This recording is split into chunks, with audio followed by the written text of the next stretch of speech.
सभागृहातील सर्वजण, याच्यामध्ये आमचे डॉक्टर सप्तर्षी, अनवर राजन, गोरडे सर, आमचे विश्वस्त आणि अन्य या कार्यालयातील सर्व कर्मचारी आणि सर्व मित्रमैत्रिणी,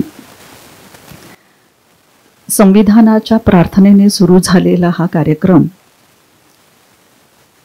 जपानी प्रार्थनेने समाप्त होत आहे.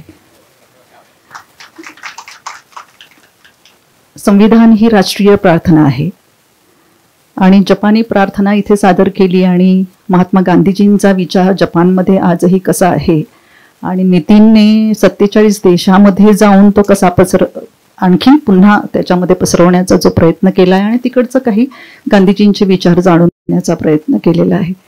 त्यावरून महात्मा गांधी हे जगाचे आहेत, एका देशाचे नाही आहेत. सगळ्या सीमा ओलांडून ते गेलेले आहेत आणि शांतीचा मंत्र हा आजच्या काळामध्ये जागतिक अशा स्वरूपाची अत्यंत निकड झालेली आहे असं मला वाटतं.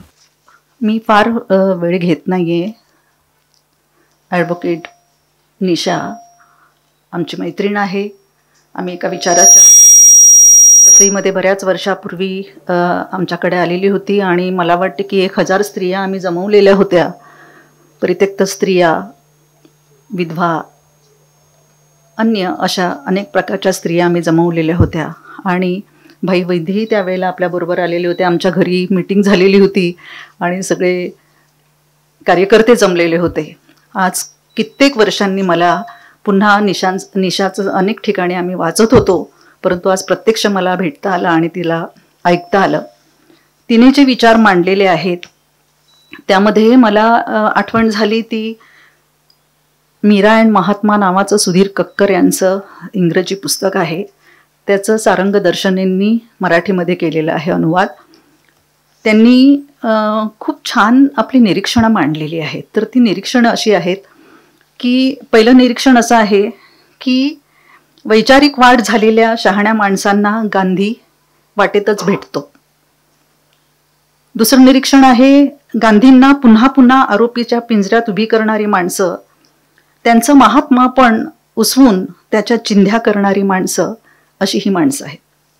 आणि तिसरं निरीक्षण आहे की काही जण गांधीजींच्या व्यक्तिमत्वाचा एक एक पैलू तपासत हा माणूस बाप म्हणून कसा होता, नवरा म्हणून कसा होता, ब्रह्मचारी म्हणून कसा होता, पुरोगामी होता की प्रतिगामी होता, अशा बाबतीत कशा पद्धतीने तो वागलेला असेल ही उत्तरं भिंग लावून पाहतात. निशाचं आजचं जे बोलणं होतं, आपल्याशी जो संवाद साधलेला होता, तो मला असं वाटतं की वैचारिक वाढ झालेल्या शहाण्या माणसांना गांधी कसा वाटेतच भेटतो त्या पटडीमध्ये मोडणारं होतं. कारण एक अत्यंत कौटुंबिक अशा प्रकारचं नातं निर्माण झालेलं आहे आपलं गांधींच्या बरोबर सुद्धा आजही ते आहे. म्हणजे काल जर तुम्ही प्रमोद मुनघाटेंचं बुकमार्क वाचलं असेल तर त्याच्यामध्येही त्यांनी काही निरीक्षणं दिलेली आहेत आणि त्या निरीक्षणामध्ये त्यांनी सांगितलेलं आहे की हा जो संघर्ष होता तो अभिजन आणि बहुजनांच्या मध्ये होता आणि गांधीजींनी नेहमी बहुजनांची बाजू घेतलेली आहे आणि ती बाजू कशा पद्धतीने घेतलेली आहे आणि स्त्रियांचं स्थान काय आहे हे त्यांनी पुन्हा आपल्या विचारातून आणि आपल्या कृतीतून पुन्हा एकदा दाखवून दिलेलं आहे.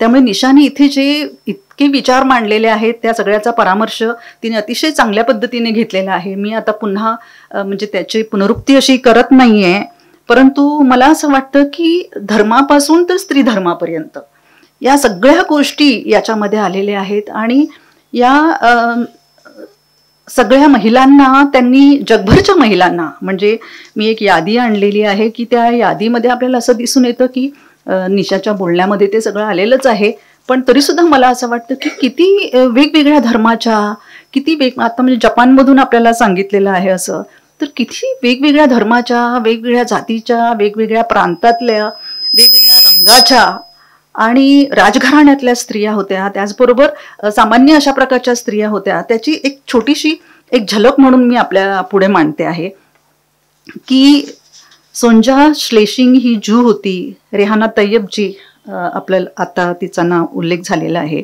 मार्गारेट स्लेड, खुर्शीदबेन नवरोजी पारसी, मार्गारेट स्लेड ख्रिस्ती होती, एस्थर फारिंग प्रोटेस्टंट मिशनरी होती. राजकुमारी अमृत कौर पंजाबी ख्रिस्ती प्रोटेस्टंट होती. सरला देवी चौधुराणी, मी एकेरी नावाने, कारण मला त्या खूप जवळच्या वाटत आहेत म्हणून मी एकेरी नावाने बोलते. सरला देवी चौधुराणी होती बंगाली. अवंतिकाबाई गोखले आपल्या महाराष्ट्रातल्या होत्या, पुण्याच्याच होत्या. आणि म्युरल लेस्टर ख्रिस्ती प्रोटेस्टंट बघा, कॅथलिक होत्या. त्याच्यामध्ये आणखीन काही सरोजिनी नायडू हैदराबादच्या होत्या.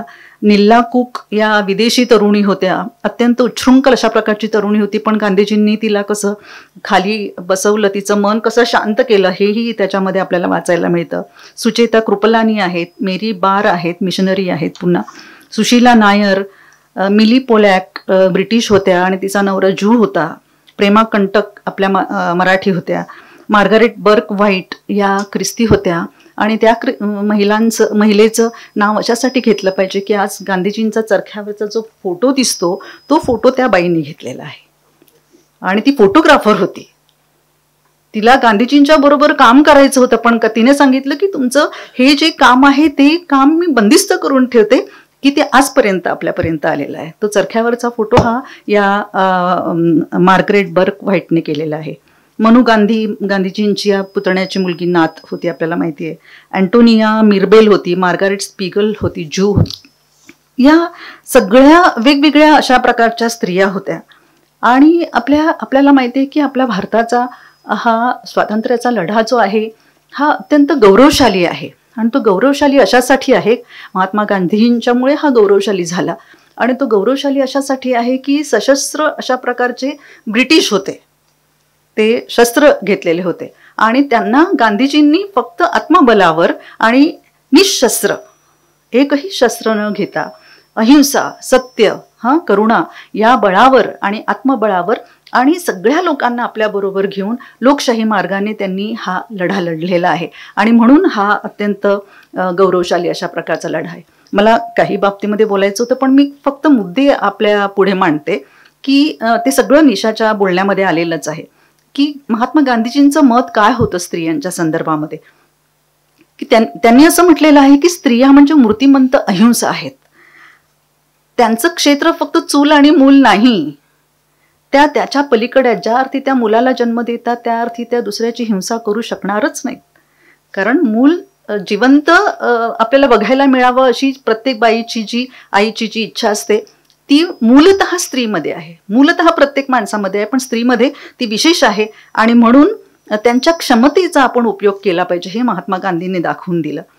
त्यांनी असं सांगितलं की स्त्रिया फक्त समानतेच्या पातळीवर नाहीत तर त्याच्यापेक्षाही उंच आहेत, उच्च आहेत, हेही त्यांनी दाखवून दिलेलं आहे. त्यांनी म्हणजे परदेशातील अनेक स्त्रिया गांधीजींच्यावर भाळल्या असं आपण म्हणूया, त्यांच्या कामावर. त्याचं कारणच असं आहे की त्यांची उक्ती आणि कृती आणि त्यांचा सेवाभाव. म्हणजे रोलाने तर सांगितलेलंच होतं की गांधी मला दुसरा ख्रिस्त वाटतो, त्याचं ॲनी बेझंटने पण म्हटलेलं आहे. परंतु त्याचं कारण बघा, परदेशातल्या स्त्रियांना त्यांच्यावर ख्रिस्ताचा जो प्रभाव होता तो त्यांना गांधीजींच्या मध्ये कुठेतरी दिसत होता. आणि म्हणून त्या इथे येत होत्या, त्या आपलं राजघराणं सोडून येत होत्या, त्या आपलं ऐशारामी जीवन सोडून येत होत्या. आणि इथे आल्यानंतर कशा प्रकारचं म्हणजे दिवे लावले जायचे, कंदील असायचा, तिथे शौचालयाची व्यवस्था नव्हती, जमिनीवर झोपायचं, सूत कातायचं, या सगळ्या प्राथमिक आपल्या ज्या गरजा होत्या. म्हणजे सूत कताई केल्याशिवाय आपल्या गांधीजी त्यांना प्रवेश पण देत नव्हते, हाही एक महत्वाचा भाग आहे. परंतु खाली बसून कामं केली पाहिजे, सामान्य लोकांसारखं वागलं पाहिजे, जमिनीवर झोपलं पाहिजे, साधं शाकाहार आणि साधं जेवण घेतलं पाहिजे, हे सगळं त्या बायांनी केलं परदेशातल्या. ते फक्त या एकाच गोष्टींच्यामुळे की त्यांच्यामध्ये असलेला जो एक सेवाभाव आहे तो आणि एक दयार्द्र अशा प्रकारचं त्यांचं हृदय आहे हे त्यांना कळून आलेलं होतं. गांधीजींच्या मध्ये कोणत्याही प्रकारचा अपपरभाव नव्हता. त्यांना असं वाटत असे की कोणतीही जी बाई किंवा जी मुलगी आपल्याकडे कार्य करण्यासाठी आलेली आहे तिची जबाबदारी माझ्यावर आहे आणि त्यामुळे मला तिचं रक्षण केलं पाहिजे. पण रक्षण केलं पाहिजे म्हणजे तिच्याशी बोलत असताना आणि तिचं काम बघत असताना तिच्यातली जी ताकद आहे, तिच्यातली जी ऊर्जा आहे त्याची तिलाही जाणीव करून घेतली पाहिजे आणि तिने त्या आपल्या देशासाठी सुद्धा त्याची जाणीव करून दिली पाहिजे. नंतर त्यांनी स्त्रियांच्या बरोबर अत्यंत बरोबरीचं वर्तन केलं. त्यांचा व्यवहार अतिशय वासनारहित होता. बघा की महात्मा गांधीजींच्या बाबतीमध्ये आणि नेहरूंच्या बाबतीमध्ये सुद्धा, पंडित नेहरूंच्या बाबतीमध्ये त्यांनी जो पत्रव्यवहार केलेला आहे ना, हा खुलेआम केलेला आहे. त्यांच्या पत्रव्यवहारातून आपल्याला दिसतं. म्हणजे महात्मा गांधींची पत्र बघा कशी आहेत. म्हणजे प्रेमा कंटकचं एक इतकं सुंदर पत्र आहे. त्याच्यामध्ये तिला गांधीजींच्या विषयी पडलेलं स्वप्न दिलेलं आहे तिने. आणि तिला काय स्वप्न पडलं होतं तर प्रेमा कंटक असं म्हणतात की मी बाळ झाले आहे आणि गांधीजी आई आहे आणि तिच्या छातीतून दुधाची धार लागलेली आहे. म्हणजे एक स्त्रीचं रूप, मातृहृदय, मातृदेवता, मातृहृदय अशा प्रकारचं तिला दिसत होतं. आणि तिने जेव्हा गांधीजींना हे पत्र आहे तिचं, आणि त्याच्यात तिने असं म्हटलेलं आहे, गांधीजींना जेव्हा तिने हे स्वप्न सांगितलं तेव्हा गांधीजी म्हणाले की बघ, ही अत्यंत पवित्र अशा प्रकारची भावना आहे आणि त्याला जपलं पाहिजे. म्हणजे इथे वासनाच आपल्याला दिसत नाही आहे. म्हणजे आज जे अनेक पद्धतीने आरोप करत आहेत किंवा त्यांची प्रतिमा मलिन करायचा प्रयत्न करत आहेत, त्यांनी त्यांची सगळी पत्र वाचली पाहिजेत. मार्गरेट स्लेडने किती पत्र लिहिलेली आहेत, मनू गांधीने किती पत्र लिहिलेली आहेत, आणि या पत्रातून त्यांनी सगळा तो कालखंड आपल्या पुढे जिवंत केलेला आहे, उभा केलेला आहे. त्याचबरोबर म्हणजे महात्मा गांधीजींचं अर्ध आयुष्य, त्यापेक्षाही जास्त आयुष्य हे तुरुंगातच गेलेलं आहे. मग त्यांनी स्त्रियांच्या बरोबर जे वर्तन केलं ते केव्हा केलं? जे लोक छिद्रान्वेषी दृष्टीने बघतात, तर हा आपण विचारच करत नाही आहोत की जे खुलेआम राहत होते, ज्यांनी कम्युनिटी लिव्हिंग हा एक महत्वाचा मुद्दा जो होता तो अंमलात आणलेला होता. सगळे एकत्र राहत होते. आणि महात्मा गांधीजींची आलेली पत्र कस्तुरबा वाचत होती, त्यामुळे कस्तुरबांनाही माहिती होतं. आणि गांधीजींनी, म्हणजे आज आपण गांधीजींच्याकडे म्हणजे आपल्या वाटेवर भेटलेला, आपल्याला कुटुंबात भेटलेली व्यक्ती असं ज्याप्रमाणे वाटतं, त्याचबरोबर आपल्याला महात्मा गांधी जाणवतात ते म्हणजे की त्यांचे पाय मातीचे आहेत, परंतु त्यांची प्रतिभा मात्र गगनावेरी जाणारी आहे. आणि त्यामुळे तो माणूस आपल्याला जास्त जवळचा वाटतो. तो आपल्याला जमिनीवरून चालत चालत नेतो. अख्खं आयुष्य त्यांचं चालण्यामध्ये गेलेलं आहे, आपल्या बरोबरीने लोकांना चालवलेलं आहे.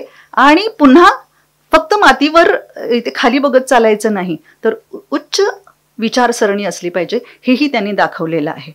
तर त्यांनी आपली जी मैत्री केली, कोणा स्त्रियांच्या बरोबर केली असेल, पण ती बंद दाराच्या आड अशा प्रकारची मैत्री नव्हती. किंवा त्यांना एखादी बाई जरी आवडत असली, एखादी महिला आवडत होती आणि त्यांच्याबरोबर काम करणाऱ्या या सगळ्या महिला होत्या. म्हणजे सरोजिनी नायडू तर त्यांची किती चेष्टा करत असे, ती असं म्हणत असे की हा मिकी माऊस आहे असं म्हणायचे. तर अशा पद्धतीने चेष्टा मस्करी त्यांची चाललेली आहे. आणि त्या स्त्रियांच्या मनामध्येही कोणत्याही प्रकारचं किलमिश नव्हतं किंवा कलुषित अशा प्रकारची भावना नव्हती. आणि महात्मा गांधीजींच्या बाबतीमध्ये सुद्धा असं आपल्याला म्हणता येणार नाही. त्यामुळे एस्थर फारिंग जी आहे, तिला जे पत्र लिहिलं ना, तर ती असं म्हणत होती की मला तुमच्याकडे येऊन काम करायचंय. तर तिला त्यांनी काय सांगितलं की आधी तू तुझ्या कुटुंबाचं बघ, पण जेव्हा केव्हा तुला इथे यावंसं वाटेल त्यावेळेला तू निसंकोचपणाने आमच्या कुटुंबामध्ये, आमच्या परिवारामध्ये, म्हणजे आपली बायको आहे, आपली मुलं आहेत, आपली इतर सगळा परिवार आहे, मोठा विस्तारित अशा प्रकारचा जो एक्सटेंडेड फॅमिली आपण ज्याला म्हणतो तसा आहे, आणि त्यामध्ये तुझं नेहमी स्वागत आहे असं तिने सांगितलेलं आहे.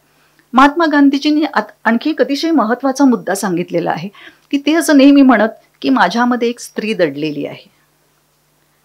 म्हणजे अर्धनारी नटेश्वराचं जे आपण रूप बघतोय ना, की प्रत्येक पुरुषामध्ये एक स्त्री असते, प्रत्येक बाईमध्ये एक पुरुष असतो, ते अर्धनारी नटेश्वराचं रूप असतं.